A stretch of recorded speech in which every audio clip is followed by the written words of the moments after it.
আসসালামু আলাইকুম আপু ভাইয়া, তোমরা কেমন আছো? আল্লাহর রহমতে অবশ্যই ভালো আছো। আর আজকে একেবারে দুর্দান্ত লোভনীয় মজার একটি রেসিপি তৈরি করে দেখাবো। খুব সহজে কিভাবে ঘরে তিলের নাড়ু বানানো যায় সেই রেসিপিটা তোমাদের সাথে শেয়ার করব। আর অবশ্যই তোমাদের ভালো লাগবে। আর এইরকম তিলের নাড়ু কিন্তু খেতে আমরা ছোট বড় সবাই পছন্দ করি। আর ঘরে যদি দোকানের মতো খুবই মজা করে তিলের নাড়ু বানিয়ে খাওয়া যায় তাহলে একটা দারুণ মজা। তিলের নাড়ুর জন্য আমি প্রথমে তিলগুলো ভেজে নিব। আমি প্রথমে চুলায় একটি কড়াই বসিয়ে দিয়েছি আর চুলার হিট মিডিয়ামে রাখতে হবে।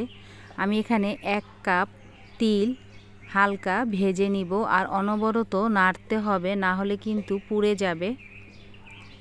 তিলগুলো আমার ভাজা হয়ে গেছে, আর বেশি ভাজলে একেবারে পুড়ে যাবে আর খেতে একেবারে তিতো লাগবে। আমি প্রথমে চুলায় একটি কড়াই বসিয়ে দিয়েছি। আমি এখানে 1.5 কাপ গুড় দিয়ে দিব পরিমাণ মতো বা স্বাদ মতো। আমি এখানে 1/2 কাপ পানি দিয়ে দিব।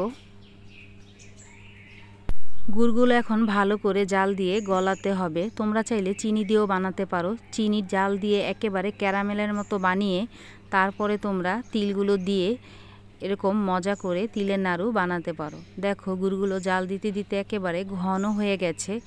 আর চুলার হিট মিডিয়ামে রাখতে হবে, না হলে কিন্তু পুড়ে যাবে। আর অনবরত নাড়তে হবে।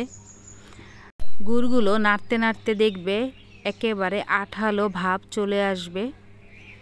গুড়ের পাক হয়েছে নাকি একটি বাটিতে পানি নিব আর চেক করে নিব। আমি এখানে অল্প পরিমাণ গরম গুড় দিয়ে দিব।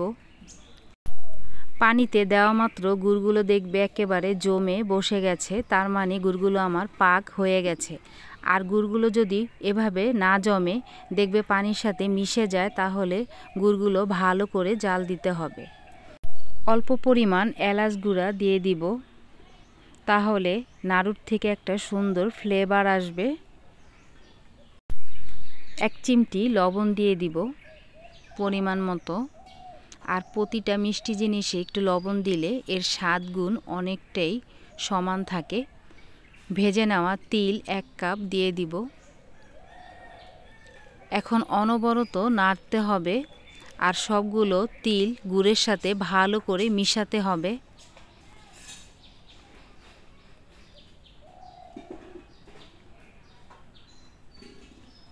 আর চুলার হিট অবশ্যই মিডিয়ামে রাখতে হবে, না হলে কিন্তু পুড়ে যাবে।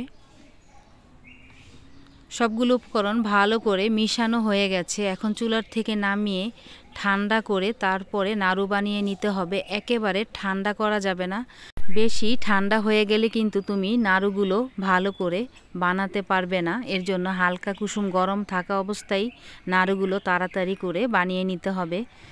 তিলের নাড়ু বানানোর জন্য প্রথমে আমি একটি বাটিতে 1 টেবিল চামচ ঘি নিয়ে নিব আর অল্প করে হাতের তালুতে ভালো করে মিশিয়ে নিব। তাহলে নাড়ুর থেকে একটা আলাদা সুন্দর ফ্লেভার আসবে। আর হালকা গরম থাকা অবস্থায় কিন্তু তাড়াতাড়ি করে নাড়ুগুলো বানিয়ে নিতে হবে। আমি হাতে ঘি মেখে নিয়েছি আর এরকম গোল করে তিলের নাড়ু বানিয়ে নিব। আর যখন ঠান্ডা হয়ে যাবে চুলায় আরেকটু হালকা গরম করে নিবে, দেখবে নাড়ুগুলো আবার নরম হয়ে যাবে। তখন তাড়াতাড়ি করে আবার গোল করে নাড়ু বানিয়ে নিবে।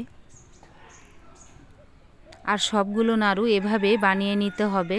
তোমরা চাইলে 2 হাতের তালুর মাঝখানে ঘি দিয়ে তারপরে গোল করে নাড়ু বানাতে পারো।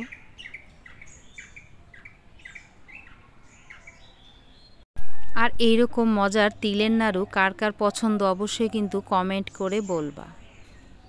আর যারা এখনও এইভাবে বাসায় তৈরি করনি অবশ্যই কিন্তু বাসায় তৈরি করে খেয়ে দেখো, একেবারে দোকানের মতো দারুণ স্বাদ। একবার বানালে বারবার বানিয়ে খেতে মন চাইবে। আর তৈরি হয়ে গেল আমাদের খুবই মজাদার তিলের নাড়ু। আর কার কার খেতে মন চায় তাড়াতাড়ি চলে আসো। আর আজকের আমার এই তিলের নাড়ু রেসিপিটা কেমন হয়েছে অবশ্যই কিন্তু কমেন্ট করে বলবা। আর তৈরি হয়ে গেল একেবারে খুব অল্প সময়ে মজার তিলের নাড়ু। রেসিপিটা ভালো লাগলে অবশ্যই লাইক শেয়ার কমেন্ট করো, চ্যানেলটি প্লিজ সাবস্ক্রাইব করো। সবসময় ভালো থেকো, সুস্থ থেকো, এই বোনটির পাশে থেকো। আল্লাহ হাফেজ।